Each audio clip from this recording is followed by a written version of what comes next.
How many questions? How long was Afghanistan part of India? That's question number one. How long was Tibet independent? Question number two. Prior to Islam, what was the culture like in these regions? That's question number three. And question four is, how do you distinguish a major difference between Persia and India prior to Islam? Okay, let's begin with the first question. How long was Afghanistan part of India? Afghanistan was always part of India from the beginning of the human occupation of the Indian subcontinent until about 500 years ago. Right? So the people of Afghanistan and India are the same. I am talking about the Pashtuns. The Pashtuns are uh, essentially uh, an outgrowth of the overall northern Indian and western Indian population. Genetically, culturally, etc., linguistically, they are part of the Indian ethnic continuum. Religiously and culturally, now it has changed a lot, but there are still these layers below the surface of culture and all that, which are still very much Indian. They will not agree to what I'm saying. They will say, no, we're not Indians. Fine, that's your choice. That's fine. But facts are facts. Facts don't care about anyone's feelings. So Afghanistan was part of India from the beginning of time, beginning of human history, or beginning of the history of the Indian subcontinent, until about the Turkic invasions of India, when Afghanistan was forcibly Islamized. The Buddhist Hindu culture was wiped out, smashed, destroyed, cultural genocide, demic genocide, uh, and so on. Kandahar essentially was the city of the Rajputs. Do you know that? The Pashtuns and the Rajputs are essentially the same people.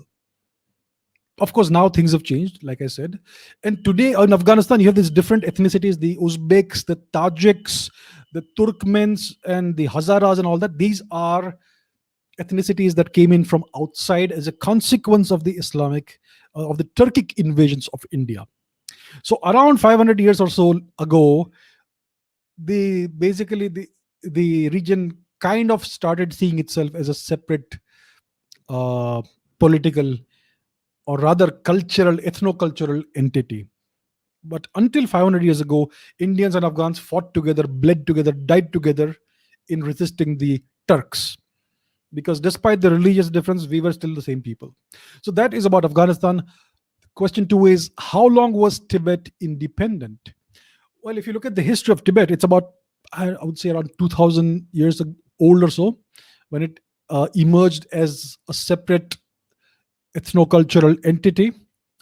So Tibet was always independent. The independence ended in 1955 when the Chinese Communist Party invaded, and India under Shri Jawaharlal Nehru aided the Chinese Communist Party by sending them supplies of rice and other foodstuffs so that they were able to survive. And that's why the Chinese were able to occupy Tibet.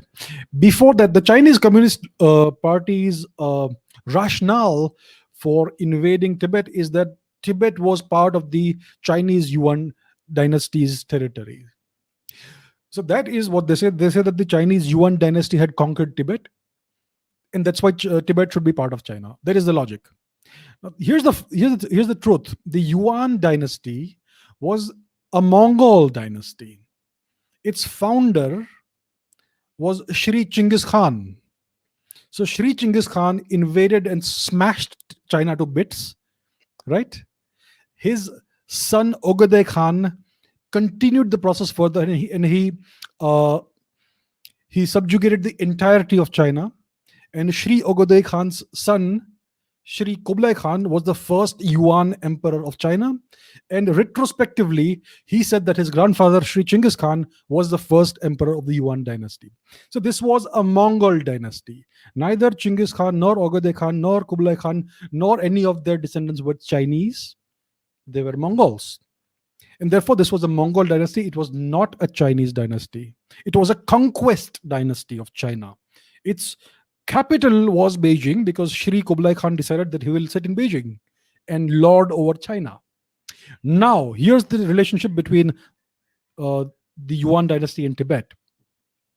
The Yuan dynasty decided to accept Tibet as its protectorate. See, the relationship between Tibet and the Mongols was that of Guru and Shishya. teacher and student, guru and shishya. The Tibetans were the gurus, the Mongols were the shishyas. The Tibetans taught, they served as priests and teachers of the Mongols when it came to Indian culture, Vajrayana Buddhism, and all that. So the Mongols, they adopted Tibetan Buddhism, the Tibetan flavor of Buddhism, as their official de facto state religion and culture. And they employed Tibetan monks, sadhus, priests, etc., as their teachers, as their gurus, as their priests. And in return, they said that we will extend our protection to Tibet. We will ensure that Tibet is not does not come under any kind of threat. So they accepted. They took Tibet as a protectorate. They never sent their troops into Tibet. They never conquered Tibet. When Sri Chinggis Khan conquered Karakhitai, which is to the north of Jammu and Kashmir, and when he conquered the Khwarazm Empire, which is to the northwest of Jammu and Kashmir, he went through Tibet on his expedition.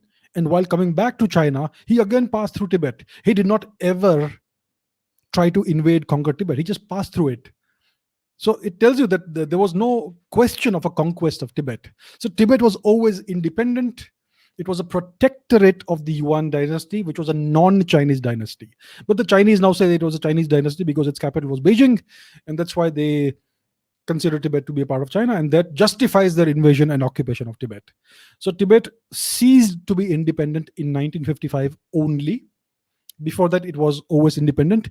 In the 8th century, they actually conquered China and sacked the then capital of China, which was not Beijing at the time. I forget which city it was. You can look it up.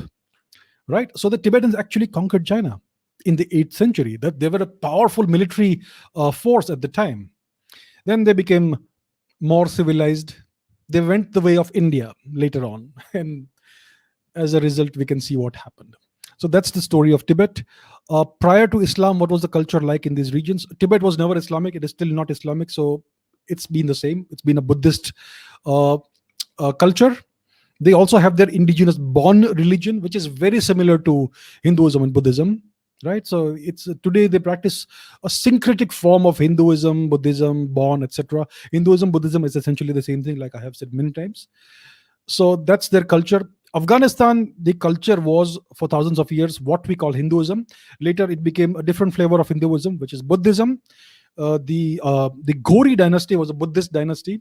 Then it became Turkey-sized. It came under the influence of the Turkic invasions. It got converted to Islam, and then that's when the conversion of Afghanistan to Islam began. Then you had the influx of various other ethnic groups into Afghanistan, and today you have this mixed bag in Afghanistan, where the majority ethnic group is the Pashtuns, who are the true natives of Afghanistan, of Gandhar, and you have other ethnicities as well.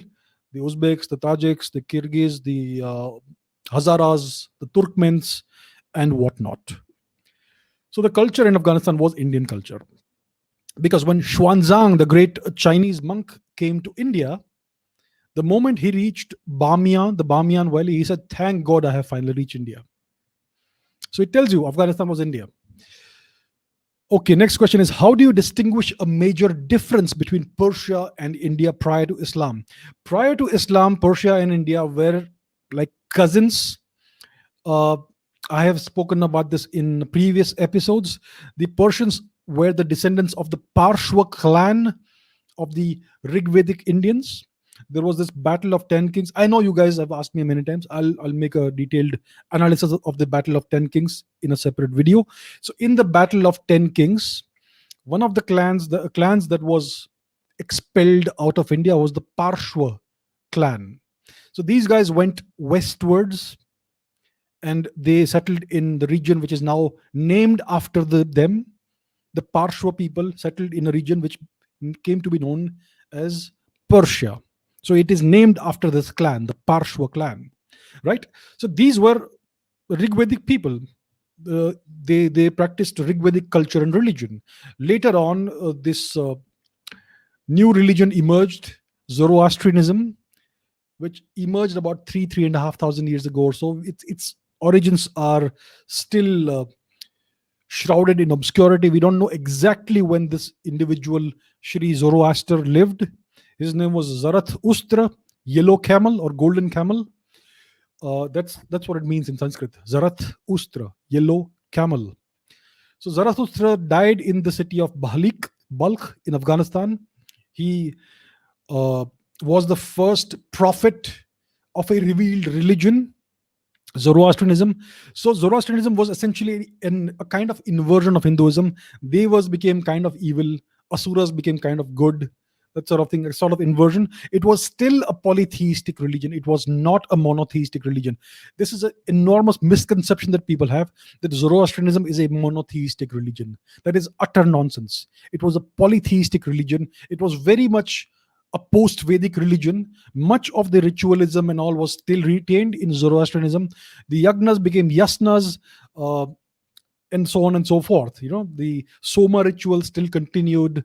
Vritrahan became Vritrahan is Indra. He became considered to be kind of evil there.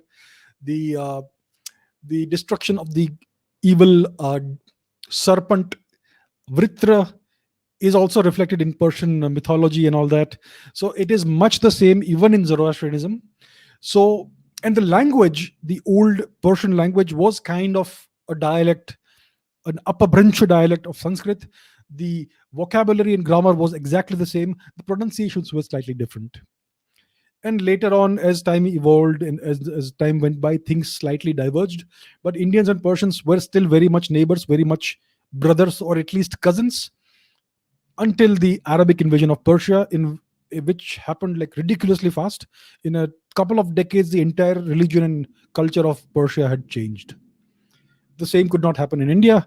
So that's the difference between India and Persia prior to the advent of Islam in Persia.